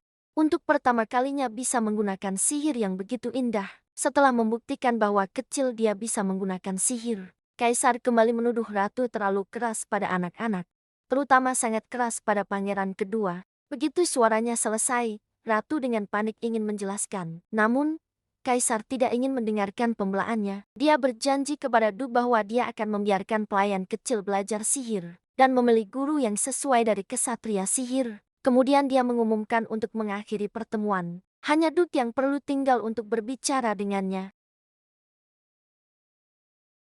Kemudian, kecil dia dibawa oleh pelayan ke ruang istirahat untuk menunggu. Ketika pengurus rumah tangga mengetahui bahwa kesatria sihir akan mengajar pelayan kecil secara langsung, kebahagiaannya tidak bisa disembunyikan. Perlu diketahui bahwa kesatria sihir hanya setia kepada Yang Mulia Kaisar. Perilaku seperti ini sama saja dengan mengumumkan kepada semua orang bahwa Kaisar menyayangi pelayan kecil. Dia tampak acuh tak acuh sambil makan biskuit. Yang ada di pikirannya hanyalah biskuit ini sangat enak. Tiba-tiba dia bertanya kepada pengurus rumah tangga, apa maksudnya Ratu bersikap keras pada anak-anak? Belum sempat pengurus rumah tangga menjawab. Sebuah suara perempuan yang jelas terdengar dari luar pintu. Permaisuri Lasha masuk ke ruang istirahat bersama Pangeran Besar. Dia tersenyum dan menyatakan bahwa dia akan menjawab pertanyaan ini. Permaisuri Lasha dan Pangeran Besar dengan alami mencari tempat duduk. Atas pengingat pengurus rumah tangga, kecil Tia juga menemukan tempat duduk yang menghadap ke arah Permaisuri Lasha. Kemudian dia memberi hormat kepada keduanya, salam kepada Permaisuri Lasha dan Pangeran Besar Blosian. Sebutan Pangeran Besar ini adalah yang diingatkan pengurus rumah tangga saat pelajaran. Ternyata setelah mendengar, sudut mulut Lasha sedikit terangkat. Sepertinya anaknya adalah Pangeran Besar, adalah hal yang sangat membanggakan. Dan kenyataannya memang demikian. Setelah Permaisuri Lasha menikah dengan Kaisar, dia dengan cepat melahirkan seorang anak. Anak itu adalah Pangeran Besar yang sekarang. Ratu Blosian selalu memikirkan hal ini, karena Kaisar akan segera memilih calon pewaris dalam beberapa tahun mendatang. Jadi Ratu menunjukkan sikap yang sangat gelisah. Semakin dia memperlakukan pangeran kedua dengan cara ini, semakin kejam. Kecil Tia dengan tenang melirik Pangeran Besar. Pengurus rumah tangga pernah mengatakan bahwa bakat Pangeran Besar jauh lebih unggul daripada pangeran kedua. Tanpa diragukan lagi, calon pewaris pasti adalah Pangeran Besar. Tapi jika demikian, sisa pangeran dan putri mungkin tidak akan berakhir dengan baik, karena Permaisuri Lasha bukanlah orang yang akan bersikap lembut. Saat itu, Permaisuri Lasha bersikap baik kepada kecil dia. Dia mengingatkan kecil dia bahwa darah kerajaan juga mengalir dalam dirinya. Dan hari ini di istana, dia juga telah membantu berbicara. Dia berharap pelayan kecil percaya bahwa dia berniat baik. Sambil berkata, dia mengulurkan tangan kepada kecil dia. Pengurus rumah tangga di sampingnya melihat kecil dia dengan cemas. Melihat kecil dia akan menggenggam tangan Permaisuri Lasha. Pengurus rumah tangga sangat ingin mengingatkan. Untungnya, Duk tiba tepat waktu. Ini membuat Permaisuri Lasha terpaksa menghentikan gerakannya. Setelah Permaisuri Lasha pergi, pengurus rumah tangga sudah ketakutan sampai terkulai di sofa. Kemudian dia memberitahu Duk tentang kejadian tersebut. Duk langsung menyadari bahwa Permaisuri Lasha ingin memanfaatkan kecil dia. Pengurus rumah tangga juga menyarankan agar pelayan kecil tidak merasa berterima kasih kepada Permaisuri Lasha. Sebagian besar orang di istana mendekatimu hanya untuk kepentingan. Baru ini Duk menyatakan kepada Kaisar, tidak ingin kecil dia terlibat dalam perebutan kekuasaan kerajaan. Dia mengeluh mengapa harus membiarkan kecil dia mendapatkan kasih sayang di depan semua orang. Namun Kaisar menyatakan bahwa kecil dia tidak bisa menghindar dari hal ini. Banyak orang di belakang layar mengincar kemampuan ilahi yang dimilikinya. Apalagi pada awalnya Gladia yang pertama kali menyatakan kesetiaan kepadanya. Mengingat kecil dia pernah berkata, akan lebih hebat daripada dirinya di masa depan. Du juga menyadari, nasib kecil dia di masa depan tidaklah mulus. Dan saat itu, Kaisar baru mulai menjelaskan tujuan memanggil Duk secara pribadi. Karena kecil dia sudah diperhatikan oleh orang-orang dari negara lain. Gadis ilahi yang memiliki kemampuan melihat masa depan. Untuk pertama kalinya mengakui kepada orang tuanya. Adegan yang dilihatnya di masa depan. Ketika mengetahui bahwa kecil dia akan menjadi ratu di masa depan. Pengurus rumah tangga tidak bisa menahan diri. Warna wajahnya langsung memudar. Baru-baru ini kecil dia pulang dari istana. Dengan tidak sabar melompat ke pelukan Nyonya Duk dan mengeluh. Dia dengan wajah bersemangat berkata, Kaisar sudah setuju agar dia belajar sihir. Namun melihat ekspresi serius Duk, Nyonya Duk segera menyadari bahwa perjalanan ke istana tidaklah mulus. Duk mengajak mereka berdua pergi ke ruangan untuk berbicara lebih lanjut. Meskipun masih ingin mengeluh sedikit lagi, namun kecil dia tetap setuju dengan patuh. Duk langsung ke pokok permasalahan. Menyebutkan bahwa pangeran dari negara tetangga ingin bertemu kecil dia. Karena sangat penasaran dengan kekuatan di luar sihir, dia berharap revisi syarat perdagangan kali ini bisa melibatkan kecil dia. Saat itu pengurus rumah tangga menyadari kecil, dia mendengarkan dengan bingung, lalu menjelaskan asal-usul syarat perdagangan tersebut. Ini adalah perjanjian perdagangan yang dibuat antara kekaisaran dan kerajaan. Setiap 10 tahun kedua negara akan bergantian mengirimkan utusan menuju ibu kota masing-masing untuk menandatangani perjanjian. Dan kali ini kebetulan giliran kekaisaran mengunjungi kerajaan. Du merasa bahwa pihak lain sengaja mengajukan permintaan ini dengan tujuan lain. Karena jika dia menolak permintaan ini, maka dalam perdagangan kekaisaran pasti akan berada di posisi yang lebih lemah. Meskipun pangeran itu baru berusia 14 tahun, namun mengingat dia adalah pewaris berikutnya dari kerajaan, Nyonya Du juga tidak bisa tidak merasa khawatir. Untungnya kaisar untuk melindungi keselamatan kecil dia, dengan sengaja mengirimkan pasukan pengawal kerajaan bersamanya. Namun belum diputuskan pangeran mana yang akan menjadi wakil dalam delegasi. Jika memilih pangeran kedua, akan membuat persaingan di kalangan kerajaan semakin sengit.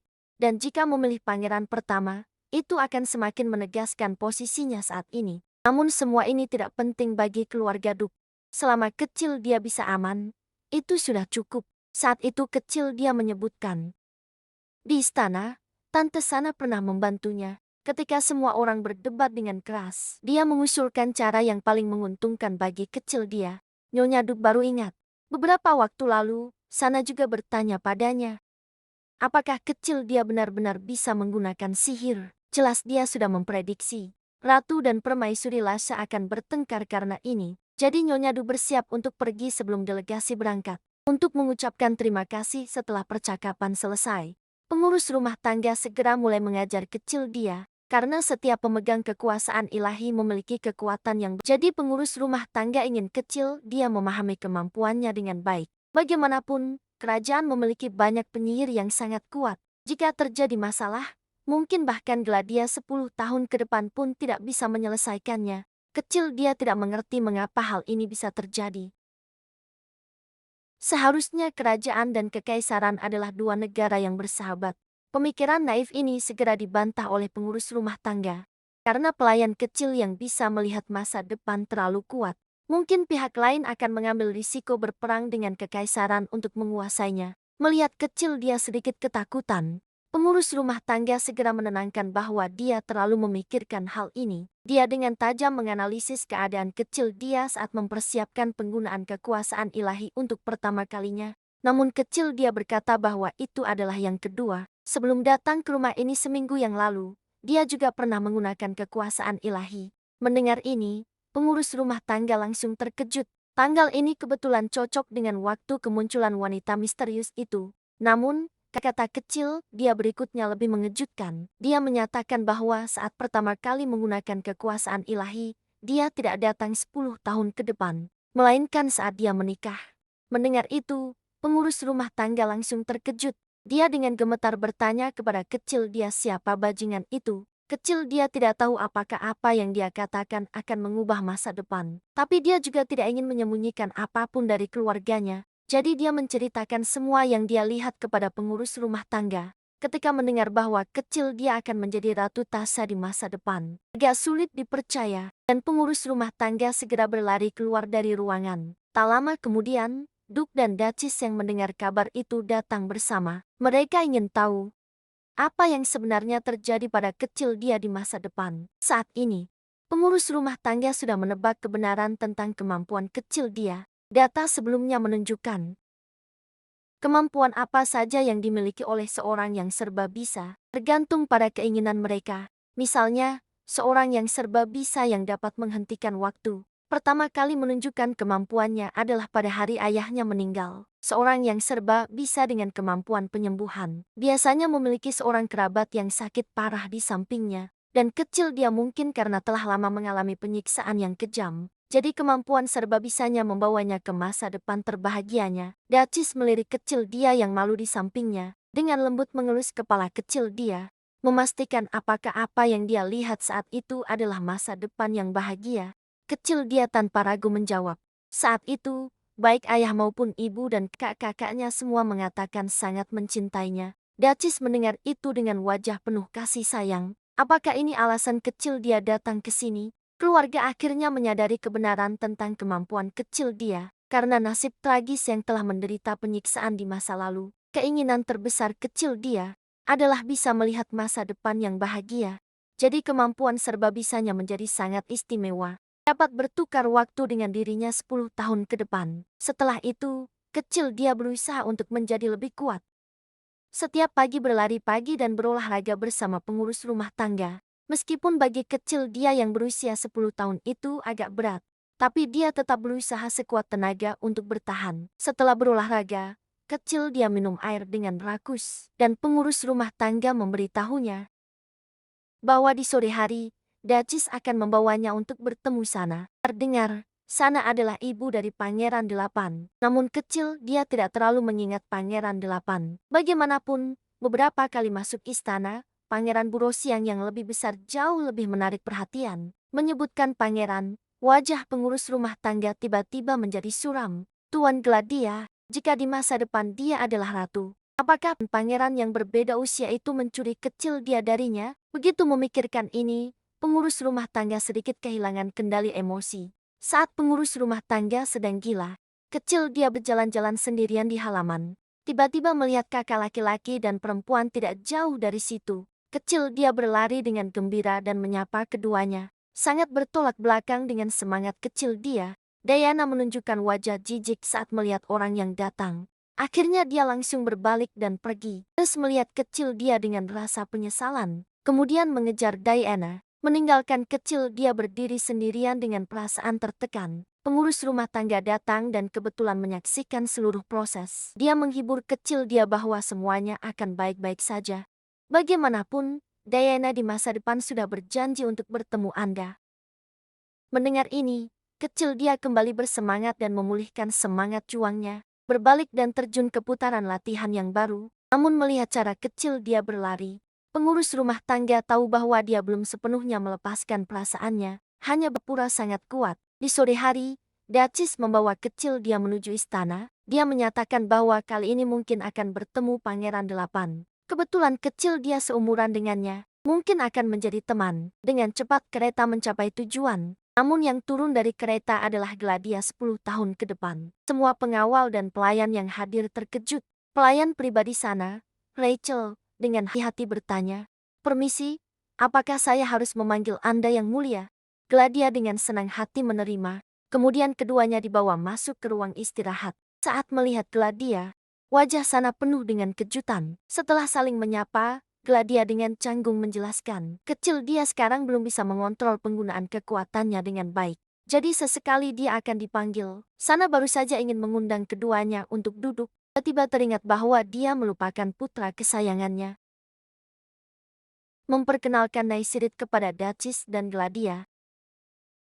Gladia dengan sopan memberi hormat kepada Pangeran Delapan. Sana meminta putranya juga untuk memberi salam. Namun Naisirit tetap diam tanpa berkata-kata. Gladia sama sekali tidak peduli. Dia bahkan memuji Naisirit meskipun sekarang terlihat kecil. Tapi nanti pertumbuhan tulangnya akan sangat baik. Akan tumbuh setinggi pangeran kedua.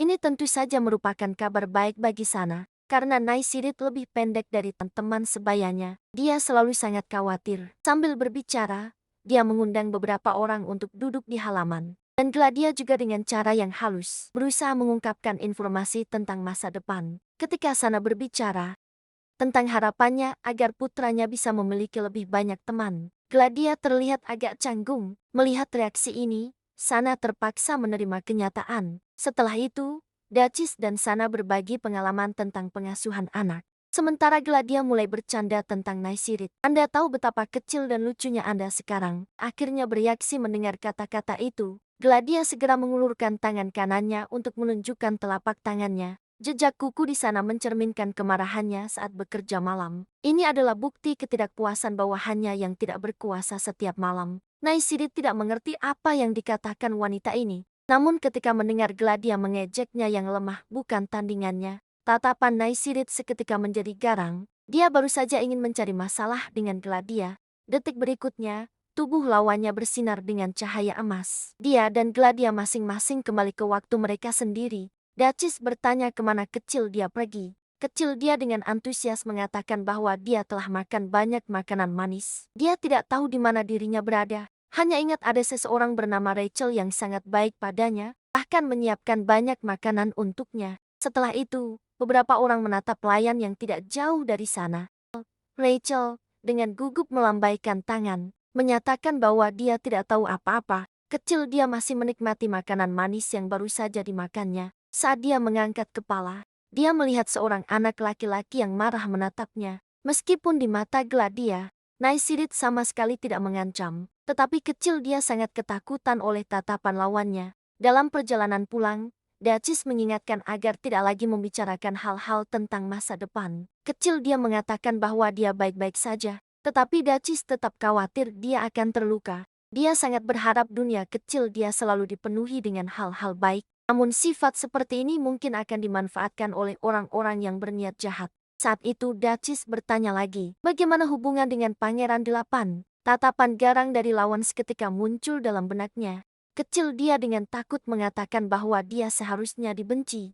Dacis hanya bisa setuju agar mereka berdua jarang bertemu. Tak lama kemudian, Duke menerima surat pribadi dari Kaisar. Akhirnya, Kaisar memilih pangeran pertama sebagai wakil delegasi. Berita ini membuat Dacis merasa lega. Bagaimanapun, pangeran pertama lebih ramah kepada kecil dia. Jika pangeran kedua yang pergi, mungkin akan sulit untuk bergaul. Tetapi ratu mungkin akan semakin membenci Tia karena ini. Sementara itu Naisirid sedang belajar seni pedang. Seharusnya anggota kerajaan lebih dulu belajar sihir. Tetapi Naisirid tidak memiliki kekuatan sihir yang cukup. Itulah sebabnya Sena menaruh harapan pada seni pedang. Beruntung Naisirid mewarisi bakat seni pedang yang luar biasa dari kerajaan gurun. Dengan tubuh Naisirid yang kuat seperti pangeran kedua di masa depan, Sana percaya dia akan mencapai prestasi luar biasa di bidang seni pedang. Namun, di detik berikutnya Naisirid terjatuh ke tanah. Melihat pemandangan ini, Sana justru tersenyum. Dia percaya Naisirid melakukan ini untuk menyembunyikan kemampuannya. Bahkan dia sebagai ibu juga ingin menyembunyikannya. Jadi Sana berteriak memberi semangat untuk Naisirid. Hanya karena gadis itu memiliki kemampuan langka dari dewa. Pangeran kerajaan pun menjadi sangat tertarik padanya. Meminta delegasi kekaisaran untuk membawa Tia kecil bersamanya menuju ibu kota kerajaan. Padahal hanya perlu waktu 1 minggu. Tetapi pelayan justru menyiapkan puluhan koper pakaian untuknya. Perhatian pelayan membuat Tia kecil terkejut. Menjelang keberangkatan, Tia kecil dibawa pelayan turun ke bawah. Melihat kakaknya, dia berhenti sejenak. Ekspresi Diana tidak menunjukkan emosi, tetapi Tia kecil tetap menunjukkan ketakutan saat melewatinya. Dacis meminta Diana untuk mengucapkan selamat tinggal kepada Tia kecil. Diana tidak bereaksi. Sikap dinginnya menyakiti hati Tia kecil. Dia berjalan ke depan kakaknya. Sihir yang dipelajarinya di istana beberapa waktu lalu. Seketika ruangan itu dipenuhi dengan bintang-bintang yang berkilau. Mendengar pujian dari keluarganya, Tia kecil berpikir kakaknya pasti juga akan menyukainya. Namun, orang itu tetap tidak menunjukkan ekspresi. Bahkan dia mengatakan bahwa dia pernah melihat yang lebih indah. Dacis menghibur Tia kecil sambil memperkenalkan pria satria yang bertugas melindunginya adalah Lucif, wakil ketua kelompok satria Aloga, Mineirov. Saat perpisahan, keluarga semua ada di pintu untuk mengantar Tia kecil. Tia kecil melambaikan tangan dengan semangat mengucapkan selamat tinggal dan berjanji akan segera kembali. Tiba-tiba dia berhenti. Setelah berpikir sejenak, dia berteriak kepada kakaknya. Lain kali dia akan menciptakan bintang yang lebih indah untuk ditunjukkan padanya. Diana langsung mengalihkan pandangannya dan tidak melihatnya. Justru Dawson melambaikan tangan untuk mengucapkan selamat tinggal kepada Tia kecil. Tak disangka tindakan sederhana ini membuat Diana tidak senang. Setelah Tia kecil pergi, Dacis baru saja bertanya kepada Diana mengapa dia tidak menyapa. Dawson juga mengatakan bahwa si kecil dia memiliki sihir yang sangat indah. Namun, kata-kata ini dianggap sebagai pengkhianatan oleh Diana. Dia tiba-tiba mendorong Dawson hingga terjatuh. Kemudian pergi dengan marah. Dacis segera membantu Dawson yang terjatuh.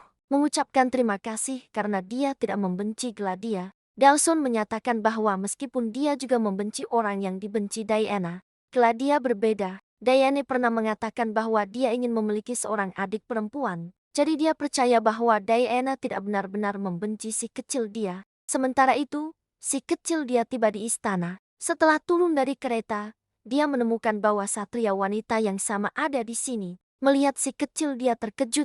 Sena menjelaskan bahwa dia ditugaskan oleh kaisar untuk datang ke sini. Karena dia juga akan menjadi guru bagi para pelayan kecil di masa depan. Jadi dia memanfaatkan kesempatan ini untuk setelah itu, dia mulai berbicara dengan Mineirov.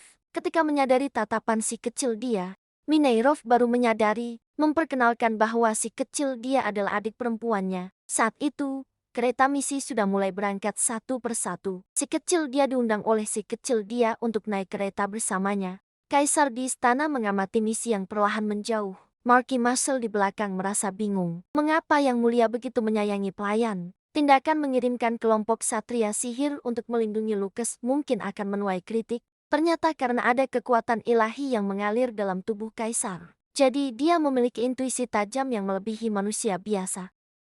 Hingga saat ini, dia hanya merasakan hal ini terhadap beberapa orang. Ketika menghadapi Gladia, dia jelas merasakannya. Bahwa kebaikan yang diberikan orang itu kepadanya adalah sesuatu yang tidak akan bisa dia bayar seumur hidupnya.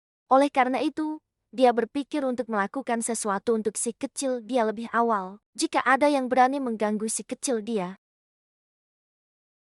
akan membuat orang itu tahu harga dari mencintai orang yang dihargai oleh Kaisar. Saat ini, kereta sedang menuju hutan yang jarang dilalui orang. Si kecil dia merasa bingung. Dia mendengar Sena menjelaskan bahwa hutan menyimpan sihir teleportasi menuju kerajaan. Meskipun sekarang kekaisaran dan kerajaan adalah sekutu. Namun, untuk menghindari kejutan, kedua belah pihak telah menyiapkan lingkaran sihir pada jarak tertentu dari ibu kota. Setelah itu, si kecil dia mulai bermain dengan rambutnya karena bosan. Si kecil dia tersenyum dan bertanya mengapa dia tidak bertanya tentang pengetahuan sihir. Apakah si kecil dia tidak ingin belajar sihir? Sebenarnya, si kecil dia berpikir bahwa dia tidak boleh bertanya sembarangan sebelum menerima pendidikan formal. Dia memberitahu si kecil dia bahwa dia sangat ingin menjadi kuat untuk melindungi keluarganya sendirian. Segera setelah itu, si kecil dia bertanya kepada si kecil dia tentang pertanyaan lain. Pernah ada seorang kesatria yang mengatakan bahwa dia tidak memiliki keinginan untuk hidup. Dia ingin tahu apakah dia benar-benar memiliki masalah mental.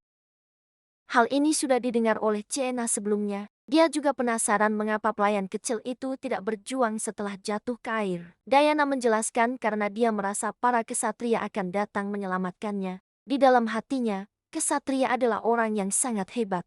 Sena sedikit terkejut bahwa pelayan kecil itu begitu rasional. Dia menyarankan Diana untuk mencari beberapa tujuan setelah tiba di kerajaan untuk mengisi waktu. Di sana adalah negara penyihir yang sesungguhnya. Tak lama kemudian, waktu makan siang tiba. Minelov tampak sedikit canggung. Pangeran besar dan pangeran keenam meminta Diana untuk menemani mereka makan. Diana tidak bisa mempercayainya. Pangeran besar yang megah di depannya akan menjadi cinta pertamanya. Orang itu juga meminta Diana untuk menyelamatkan ibunya. Menghadapi permintaan pangeran besar, Diana merasa sedikit ragu. Beberapa waktu lalu, Diana dipanggil oleh pangeran besar dan pangeran keenam untuk makan siang. Senaver mengungkapkan ketidakpuasannya untuk Diana. Awalnya dia ingin mengobrol lebih banyak dengan Diana saat makan. Namun, pangeran-pangeran itu bahkan ingin ikut campur dalam hal ini. Diana meminta Ciena untuk tidak khawatir. Dia sudah belajar banyak tentang etiket meja dari pelayan. Sekilas, Diana mulai makan siang dengan tertib. Pertanyaan mendadak dari pangeran besar membuatnya terkejut. Bagaimana? Apakah makanan ini sesuai selera? Diana mengusap mulutnya dan berkata enak. Dia berbalik dan melihat pria tampan berambut pirang dan bermata emas ini. Pangeran besar bertemu tatapan. Dia segera mengalihkan pandangannya. Dia mengira pangeran besar tidak banyak bicara. Namun, dia tidak menyangka pangeran itu akan berbicara dengannya. Sebaliknya, pangeran keenam Jalen terlihat lebih tenang. Dia hanya fokus pada makan. Saat itu, Minelov dengan wajah murung mendekat. Diana bertanya apa yang terjadi. Namun, pandangan Minelov mengarah ke sisi lain. Jelas dia khawatir dengan dua pangeran yang hadir. Pangeran besar memerintahkannya untuk langsung berbicara jika ada masalah. Sekarang dia sebagai wakil delegasi perlu tahu. Setelah ragu sejenak, Minelov memberitahu mereka. Kereta yang ditumpangi pelayan kecil telah dirusak oleh orang lain dan tidak bisa segera berangkat. Karena tidak bisa diperbaiki dalam waktu dekat. Jadi dia berpikir untuk membiarkan pelayan itu naik kereta yang ditumpangi pelayan wanita. Mendengar itu, Diana merasa sedikit tidak nyaman. Namun, pangeran besar justru tersenyum. Dia segera mengerti bahwa ini adalah ulah ibunya, Permaisuri Lasha. Tujuannya adalah agar pelayan kecil itu bisa naik kereta yang sama dengannya. Kemudian dia bertanya kepada Tia di antara dia dan Pangeran Jalen. Siapa yang lebih nyaman untuk bersama? Jika biasanya, dia bisa duduk di kereta yang sama dengan pelayan. Tapi sekarang sebagai utusan, melakukan itu akan dianggap rendah oleh kerajaan. Tia kecil setelah berpikir sejenak tetap memilih pangeran besar. Melihat Tia kecil yang tampak gelisah, pangeran besar mulai berbicara tentang Minolov dan Cena. Dengar mereka sangat dingin terhadap orang luar tetapi sangat melindungi pelayan kecil. Tia kecil menduga pangeran besar salah ingat orang, padahal mereka berdua adalah orang yang sangat baik. Sangat lembut seharusnya. Ternyata Minolov dan Cena adalah saudara dua orang yang lahir dari keluarga biasa. Keduanya masih muda tetapi telah mencapai prestasi yang tinggi. Oleh karena itu mereka mengalami banyak penolakan dari para bangsawan. Tia kecil bingung mengapa pangeran besar memberitahunya semua ini. Apakah karena dia juga berasal dari keluarga miskin sehingga merasa kasihan? Pangeran besar menyatakan meskipun dia memang merasa pelayan kecil kadang merepotkan, tapi tatapan Anda menunjukkan kejujuran yang jelas. Di masa depan, akan semakin banyak orang yang mendekati Anda. Tentu saja, tidak semua orang itu baik. Apakah mereka datang karena simpati atau memanfaatkan? Tidak perlu dihiraukan. Simpati tidak berarti mereka akan mencintai Anda dengan tulus. Dan mereka yang ingin memanfaatkan pelayan kecil, Anda juga bisa memanfaatkan mereka kembali. Jika mereka tidak memiliki nilai, segera singkirkan mereka. Pengurus rumah tangga pernah berkata pangeran besar adalah orang yang selalu mengikuti permaisuri Lhasa. Tapi sekarang tampaknya itu tidak akurat. Dia ingin tahu apa sebenarnya pemikiran pangeran besar. Namun, kata-kata lawan membuat Tia kecil merasa dingin di hati.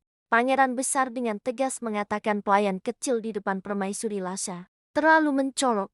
Meskipun dia tampak sangat lembut terhadap pelayan, tetapi sebenarnya dia selalu ingin mengikuti kehendak ibunya untuk memanfaatkan pelayan. Begitu dia selesai berbicara, cahaya emas bersinar di depan pangeran besar. Tia kecil yang sebelumnya sudah menghilang. Gladia dengan wajah serius, berhadapan dengan pangeran besar. Ternyata karena di istana banyak mata-mata pangeran besar, jadi dia sudah tahu Tia kecil kadang menggunakan kemampuan penuh. Dan permaisuri Lhasa melihat hal ini, maka dia membuat pangeran besar dan Tia kecil duduk di kereta yang sama. Dengan begitu, mungkin dia bisa mendapatkan informasi dari mulut Gladia. Tersentuh oleh pikiran itu, wajah pangeran besar menjadi dingin. Tapi dia segera kembali normal dan mulai bercanda dengan Gladia. Apa yang dikatakan pelayan besar tampaknya sering berbicara dengan saya. Meskipun saya sangat ingin terus berbicara dengan pelayan, tapi melihat sikap Anda, kita sepertinya adalah musuh. Mendengar kata-kata ini, tatapan Gladia sedikit goyah. Dia menyatakan bahwa dia tidak bisa membenci yang mulia pangeran. Sisi lain, Tia kecil juga bertemu dengan pangeran besar di masa depan. Dia mendengar para pengawal di luar memanggil pangeran besar dengan sebutan yang mulia pangeran mahkota. Belum sempat Tia kecil berbicara, pangeran besar sudah mulai merasa kesal. Sebelumnya, Tia kecil mati-matian tidak membiarkannya bertemu dengan pelayan kecil. Setelah ditolak selama 20 kali, tidak menyangka hal ini akan terjadi begitu. Tia kecil bingung mengapa pangeran besar tidak perlu menghormati Anda lagi. Pangeran besar dengan tak acuh menjelaskan bahwa sejak Anda menarik kerah bajunya, kami menjadi lebih dekat. Tia kecil terkejut. Apakah mungkin dia telah memukul pangeran besar? Mengenai mengapa ingin bertemu Anda. Itu karena ada satu hal yang hanya bisa dilakukan oleh pelayan dari 10 tahun yang lalu. Dia berharap Tia kecil bisa membantu menyampaikan hal-hal di masa depan. Jika diungkapkan tidak akan mengubah masa depan, maka Tia kecil tidak perlu membayar harga. Tetapi informasi yang ingin disampaikan pangeran besar berkaitan dengan nyawa seseorang. Mengubah takdir seseorang yang seharusnya mati akan memengkokkan hukum sebab akibat di masa depan. Tia kecil tidak tahu harga yang harus dibayar untuk ini, dan orang yang harus diselamatkan adalah ibu pangeran besar, permaisuri Lhasa. Tia kecil bertanya kepada lawan bicaranya apa yang harus dilakukan. Dalam pikirannya terbayang nasihat dari pengurus rumah tangga. Orang-orang di istana mendekati pelayan untuk kepentingan mereka sendiri. Pangeran besar juga melihat keraguan Tia kecil, tetapi dia hanya bisa berharap pada pelayan kecil. Dengan nama saya yang merupakan cinta pertama pelayan, sampaikan hal ini kepada Yang Mulia Kaisar. Detik berikutnya, Tia kembali ke waktunya sendiri. Di hadapannya, senyuman pangeran besar yang sejuk seperti angin musim semi membuat Tia merasa malu dan menundukkan kepala. Meletakkan tangan di dada merasakan detak jantung, namun hasilnya sama seperti biasanya. Tidak ada rasa bergetar. Saat itu pangeran besar bertanya apakah ada sesuatu yang terjadi. Tia kecil merasa bingung dan ragu sejenak. tetapi akhirnya memutuskan untuk menyimpan masa depan permaisuri Lasa dan pangeran besar di dalam hati. Kemudian dia membuat isyarat silang dengan tangannya dan berkata ini adalah rahasia. Pangeran besar melihatnya langsung mengerti. Sepertinya pelayan kecil di masa depan mendengar beberapa hal tentang dirinya.